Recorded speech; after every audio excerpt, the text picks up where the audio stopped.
So how to see the reality of things if you cannot see?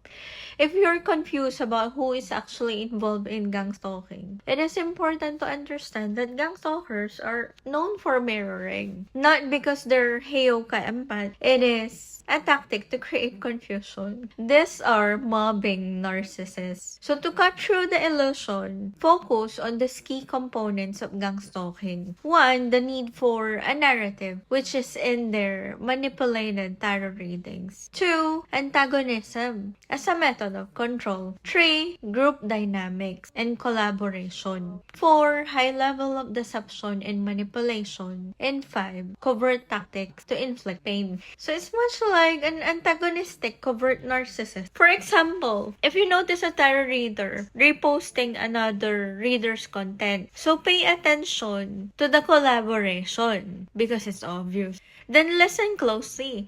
The readings often seem to align, subtly or directly targeting one individual, framing that person as a villain within their narratives. So they share a common story, a common illusion, and shows a group reinforcement and a common target. Here's where it gets more deceptive. These same individuals may claim that they are being gang stalked. So they post online about being targeted, insist that there's a villain attacking them, and often say this villain is a part of a group, like a coven. So this shows the high level of manipulation and deception that they're into. This creates confusion. So who is the real victim? But clarity comes when you observe the patterns. So who is really collaborating and echoing each other's messages? It is them. So whose narratives consistently revolve around painting someone else as the villain?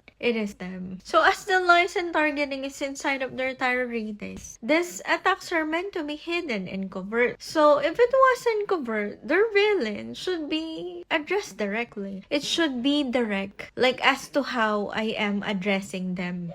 Now ask yourself, is there any real evidence that the person that they call a villain is part of a group harassing them? You don't have anything but their stories. So if not, if there's no direct proof, it's an illusion. Now let us be specific in my situation. As I claim to be gang stalked by this group of fraudulent light workers, they were also antagonizing me to be doing this to their victim. Well, if you were being gang stalked, no one should be taking your side right from the beginning. Gang stalking is known to be that extreme. Plus, all the lies that I was in a group, in a coven, when in reality, I'm only one, little one. In toxic group dynamic, toxic, the villain is often just a scapegoat, a projection of the group's own shadow, which is narcissism, demonic narcissism.